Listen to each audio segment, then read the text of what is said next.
जस्तो शिरमा 37 कोसा छ यसमा यति। हेलो साथीहरु, तपाईलाई मेरो मिनी ब्लगमा स्वागत छ। आशा छ तपाईहरु सबैजना सन्चै हुनुहुन्छ अनि म पनि सन्चै छु है साथीहरु। अनि सदाको जस्तै आज पनि खाली टोको बोकेर जाँदैछु किनभने डोको भराएर ल्याउनु पर्ने थियो नि त साथीहरु। हेर्नुस् न पसिनाले यति धेरै पसिना आएको थियो अनि उकालो पनि हिँडिराख्दा त आउँछ नि त साथीहरु पसिना, के आउँदैन हौ।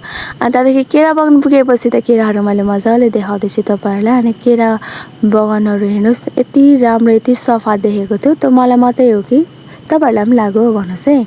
अनि हामीले केराहरु फटाफट काट्यौं ओर्यौं अनि ओसार्यौं अनि माथि तपाईहरुलाई केराको घ्यारी देखाउँदैछु। हेर्नुस् न यति मजाको थियो केराहरु। अनि हामी खाजा खानु बस्यौं है साथीहरु। अनि चटपटे त कसलाई चाहिँ मन पर्दैन हैन, तपाईहरुको फेभरेटै होला सायद। अनि त्यही भएर हामी चाहिँ केरा छिल्न थाल्यौं अनि म्यामले मजाले केरा छिल्न थाल्नु भयो।